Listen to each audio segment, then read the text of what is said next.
Okay, people, I am excited.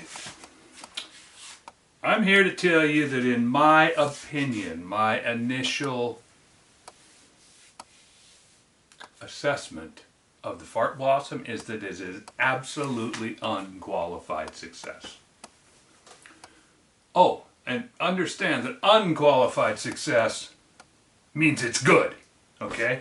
A lot of you are like, what's unqualified about it?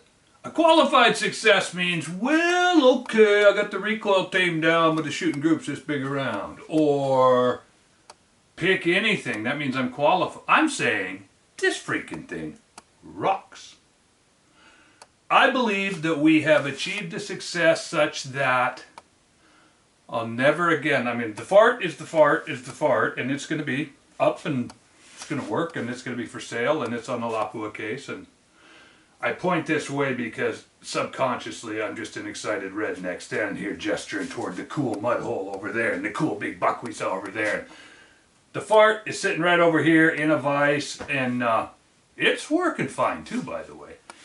But in my excitement to find something just easier, I think I have enjoyed absolute, unbelievable success. I've been shooting, I just realized it's 5 hours after dark. I put my glasses on because I had to run down and look at the target and see if I was imagining things. It's pouring down rain.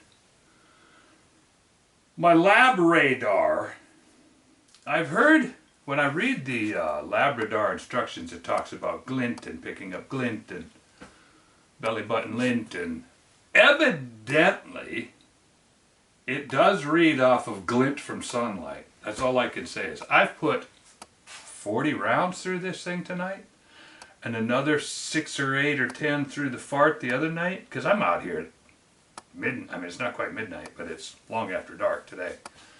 This is when I do this stuff. I got the light on down at the target. I've never really used the Labradar in the dark. I've got 7 other chronographs, and I've got some that are shrouded, but they're a pain. It's pouring down rain, and one I have inside of a big tube, and it weighs about 25 pounds, and it's got a big metal stand, and I have to bring it out and I have to line it up in the rain, and I didn't want to. So I'm trying the lab radar again, and evidently even with 50s it can't pick up in the dark. I've got ridiculous velocities. So, tomorrow, that's what I'm going to be doing. I think tomorrow's Saturday. So my hope is to get down here tomorrow, if everything else is done, and shoot this thing and get some readings, because the load I'm shooting is 20 grains of 800X and a 675 grain bullet. I got 10 bags of these bad boys in, which is what they just came in tonight. This is what freed me up to shoot, go out there. I mean, the cost went down in the toilet. It's like shooting an .06 now. Granted, there's a cost involved, but compared to $5 a bullet, I'll be pointing down here. I'm looking down here now. I keep looking down at my stuff because I'm so excited. I don't even know if I can get through all the information in this episode. But suffice it to say, for the last 4 or 5 hours, I have been fire forming, shooting, testing fire forming. I tested some fire forming with short bullets. We'll talk about that in just a minute. But first I want to show you the blossom. The fart blossom. Here's the silencer, the suppressor. Obviously it's not a suppressor because I can't do suppressors. I have here, where's my numbers? This is just about 14 pounds. Anyway, it was 13 pounds, 14.4 ounces, I believe. But in working with the fart blossom, I took a steel tube and I mocked it up to make a faux suppressor. And to bring the weight up to something, maybe, because in the past this thing has kicked the snot out of me. Well, the fart taught me that somewhere around this, I was calling it 16, 18 pounds, and I haven't even weighed the fart yet. I don't know. But the kick went down to nothing. The recoil went down to biggity bang, nothing. So I took this. This is a brand spanking new Savage AccuStock. I don't remember what it was. 7mm mag, some kind of a magnum so that the bolt face is right. AccuStock, in case any of you have ever wondered what the AccuStock aluminum looks like, I cut this off here because it stuck out to about here, and it was getting so skinny out here that this big old fatty barrel wouldn't fit. And I wanted the fatty barrel. Understand, this is a 50 cal. I didn't want to go any lighter, and I needed the weight. Now, I'm at, let's just call it 14 pounds. I got a loophole 20 on 26, or well, 6.5, 24, with caps. I filled this up with black sand, heavy sand, chromite. Turns out you pop this recoil pad off and this thing is hollow all the way down to here. Absolutely, there's some foam in it. You just dig out the foam and it's only in there to make it not so loud. I just stuck it up in a vise, started dumping black chromite all the way to the top, got it right where it was, tightened the screws down, I could hear it crunching. Shakes a little bit, but I'd say there's not more than a nickel's worth of air in there, size of a marble. So I got the back end weight. Look at this balance. I mean, I just threw this together. I took a chunk of something,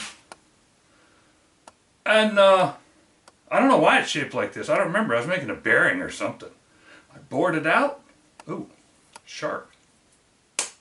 I back tapered it. It goes over the, I put it on here tight.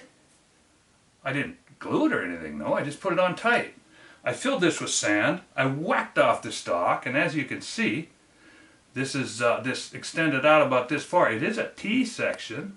I'm guessing it's cast together. I'm just evaluating this AccuStock. I've never had one. I had never fired a gun, I don't think, with an Accu trigger before. And it's sucks less than some things. It's shootable. But here's the thing. Fart Blossom, 16 pounds. I will be able to shoot thousands through this. Because I think I'm up around 1,050 with, no, I should be at about 1,100 right now. Now that's just me guessing. I may be way off, but the fart has more capacity than this because it's a 338 Lapua case. I put 20 grains of 800X in here. And you can see it. I mean, it feels, I'll probably end up shooting I don't know what I'm going to end up shooting. I'm excited. The point is that it looks like it's going to have about 80% the capacity of the fart. So the Blossom's going to be useful, but standard action. It is an AccuStock, but it's not bedded. It's not, I just filled this up with chromite, put a glob on the end, got lucky and it balances there. Tiny bit butt heavy. It might want to be there, which it's not. It's more here. But who cares? I threw this is a known quantity scope. I've had this scope for 20 years. I've used it for scope checker before. I've done all kinds of things with it. But here's a completely legal, easy, like I said, no suppressor at this point. But this is the mock-up, and this is heavy enough that I can easily, down the road when I get a form for it, put on a suppressor that matches this weight and come up with this same weight of gun. And this is actually quite, it doesn't, after handling those 50 BMGs for so many days, this is like, ha ha ha, featherweight. It's not, obviously, but it carries. It carries like a gun. Think about that. I can carry it, it carries through the woods. This is a 600-yard elk gun.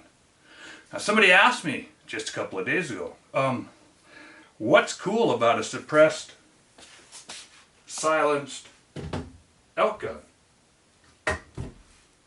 I don't know. What's cool about a 1,000 horsepower Camaro? I don't know. I think it freaking rocks. That's all. So here we go. I'm going to pan off of this and I'm going to go down and show you some of the stuff that I did here. When I say unqualified success, that means in simplicity that I achieved everything that I wanted to and that everything works beautifully. This is easy. This is fast. This is freaking wicked awesome. It passed every test I threw at it with absolutely flying colors. Now there are a few things I do that will make it really hard for another guy to do what I did here, but not insurmountably hard. The only thing hard is the fact that I happen to have stuff laying around so that I could just, yesterday I said, I'm going to shoot today. And today I have shot and shot and shot and shot. No velocities, don't know. Got in the cheap bullets, that excites me. I wonder if I should pick this up. I'll just try to lean forward and get stuff in, guys. But I'm going to go step by step by steppity step. Here's a bucket of wasted crap that I did trying to find. I had to go forward, I had to go backward. I've got short stuff in here. I've got long stuff in here. Now, just in the interest of long-term testing, I have told you how. These are perfect cases, never been fired. This is gonna be the ultimate. These are nozzler cases. These are turned so that right now they won't even go in the gun. But when I put a bullet in there, it opens up, it pulls back, and it headspaces on the front. And by the way, I have had no trouble headspacing these.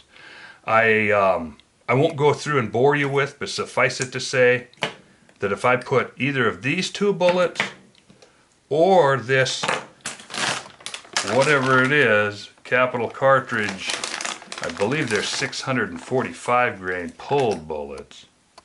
They all go in headspace. These seem a little fat, by the way, but I've been too excited. I've been shooting. They all go in, so I'm like, screw it, I'm going. I haven't got down, and there's so much I need to do to dial in. What's the difference in which ones have a, I don't know which ones, actually the only ones that could have a pressure ring would be this one and that one. The rest of them are all lathe-turned solids. Haven't fired any 800s yet. But 20 grains, 647, it should be running when I do the numbers in my head, due to the fact that this chamber is smaller. That's going to excite it. That's going to make it go faster. And the bullet is lighter, 645 versus 750. I should be running down the range at about 1200. And I won't say that that's wrong, because there's a good chance that that is absolutely correctly right. I know that they were smacking good, and they were knotting up down on the 100-yard target. This thing was shooting like a factory Savage 308. That's ridiculous. Now, I don't know that much about Savages. The AccuStocks have got a great a great reputation. There's a lot of different reasons. People will say, oh, they always shoot under an inch. I don't know that I believe that. But I do know that with the weight I've got, I've licked the recoil. And that blew me away. 50% more weight knocked the recoil by, man, this thing used to hit you like a 460 Weatherby. It was just brutish. Adding 50% to the weight, boom, nothing. I mean, I can shoot it all day. I'm now excited that I'll be able to shoot the 1,000 grainers.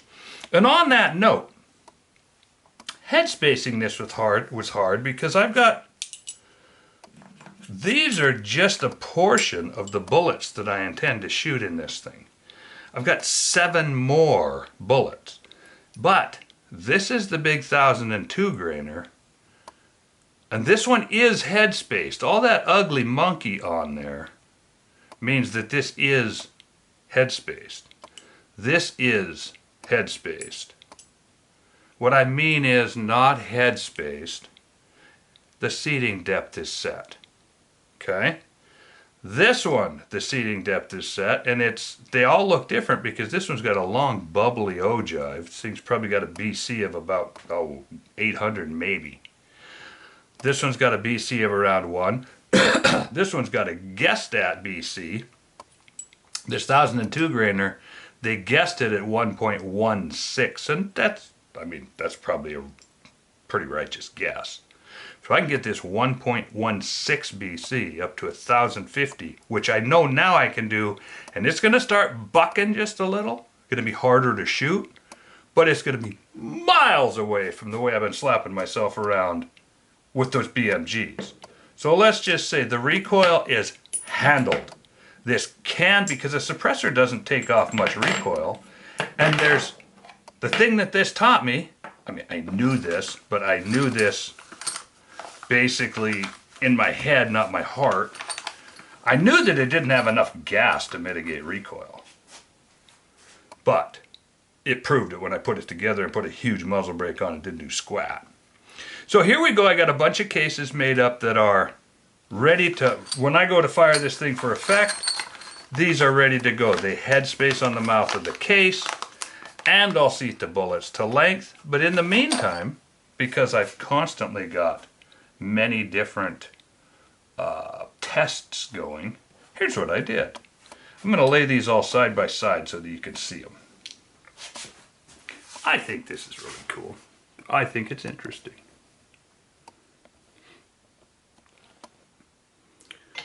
Here's a case that was a throwaway. It was way too short. And I took this case before I did anything else, and I tightened the neck up, and I put one of these throwaway bullets in there wicked tight so that I couldn't hammer it shut. I kept having to incrementally set it down until I could get the bullet. Because I'm thinking to myself, you know, these might hold back enough with that great big bullet and all of that area in the neck. These are going to hold back a lot better than a 308 or a 6mm or the bullets and case combinations that I've done on my testing in the past to absolutely establish that you cannot hold a case back for proper fire forming by seating the bullet into the lands. Impossible. But what I did with this case was I measured it, and I have a little gauge for measuring the headspace. Of course, it didn't have any headspace when I fired it. Understand that when you first fire these things, they don't look like anything. They don't have a headspace. They're not blown out.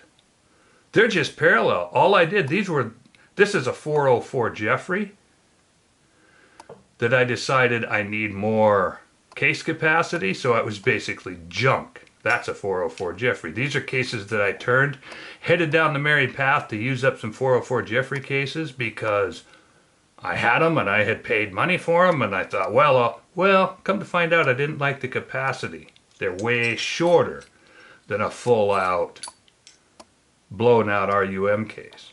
So I had these and I figured, you know what? They don't headspace on the brass, but I'm going to try to put a bullet in there tight, headspace into the land, see what happens. It blew out. It has 2 layers of tape on the back, utter refusal. So it blew out pretty good. Less than 3/1000ths of stretch for sure. I fired it, then I put tape on it, put it in the gun, nothing. No chance of it closing. Absolute refusal. I went with a longer one. I did the same thing. 2 layers of tape, absolute refusal. Now the next thing I do is peel off 1 layer of tape and find out. But based on, I'm going, man. I'm just going and shooting and going and shooting and going and shooting and going and shooting. Based on my initial findings, as long as I keep the neck thick and wicked tight, these will hold back enough to fire form okay. Now I have another one here that the neck was a wee bit loose on, and just didn't fire. This one here did move because it gave me the soggy clunk that I've come to recognize. I don't know why I'm not getting that in focus, but trust me, there's a firing pin there and there's a hole in the middle. And this one, when the big bulldozer hit, it went and it pushed it forward. This one did not fire. That hole on the primer is not the result. There's no black in there. This thing is still clean. Did not even go off. And this is one where you can actually see if you got really good eyes. I had seated a bullet, taken it back out, and it was tight enough I could not get it in by hand, but the flare only goes to about here. So I went ahead and put it in and seated it, and I got a little, I tried. This had maybe enough resistance that I couldn't palm it shut without hurting my hand. I would have had to slam it pretty hard. But the firing pin pushed it forward, didn't even fire. These two, super duper tight, fired nicely, and that's way plenty of shoulder to headspace on, guys. These 2 cases have been fired 16 times. And all I've done is between firings, I've either seated the bullet because the bullet goes back in by hand, because now it's head spacing on the shoulder. Nothing's moved. This is beauty. I fire it and fire it and fire it and just poke a bullet back in. Then I decided to run it up into a 50 Beowulf die just to close up the neck and seat it to pressure, because I cobbled together a seating die. This is where things get weird. This is where we get into stuff that you guys are not going to have ever seen before and will never do, because you're not as weird as I am. I've been fighting and fighting. I've been playing with the big, we'll call it the 404 Jeffrey case, only I've been playing with it in 338 and 30 cal, developing my Hellbringer case, playing around with shoulder angles. And what I do is I go buy dies, and I kind of buy them in bulk, and I cut them off. And I make these body sleeves. Now I get a nicely turned body sleeve, and I take an upper half and I set my own shoulder angle on it. And they go together and they're held together. I've got a whole bunch of these and a whole bunch of homemade ones. These come from, see, here's another one. This one's got a shoulder angle, and you can also see that it's got a little encapsulation there. It's got the shoulder. This is a Neil Jones style. Please, Neil Jones, don't crucify me for using your name in the case of this homemade piece of crap. But it's got a little bit of body there. Neil Jones builds his dies with a little bit of body, then the shoulder, and then down. Well, this is done that way. But bottom line is, I can play with this kind of, I can take these and turn them straight through and not have to worry about goofing up here at the shoulder. I have shouldering, and these are also, by the way, bushing dies. Having trouble staying in camera because I'm excited. Dude, I bounce in here. So, because of that, I was able to take one of my actual turned out, perfectly fitted 50 BMG seating dies. Well, the cedar stem, what's called the cedar stem. You put this thing on, of course I've got to tighten down. Then you tighten this down and it centers up pretty stinking good. I checked a couple of these for run out and they were pretty stinking good. You go down, butt that together. Now, because this is a burned out Hellbringer, it's plenty big enough that these go right into it. I've got a bullet seating die. An actual one where it's turned and everything. So at this point, absolute and total 100%. The head spacers are set. They're super easy. Whip out a length, load in a bullet, boom, shoot. And I'm making, I don't know if I'm making my velocity parameter for sure, but I believe I am.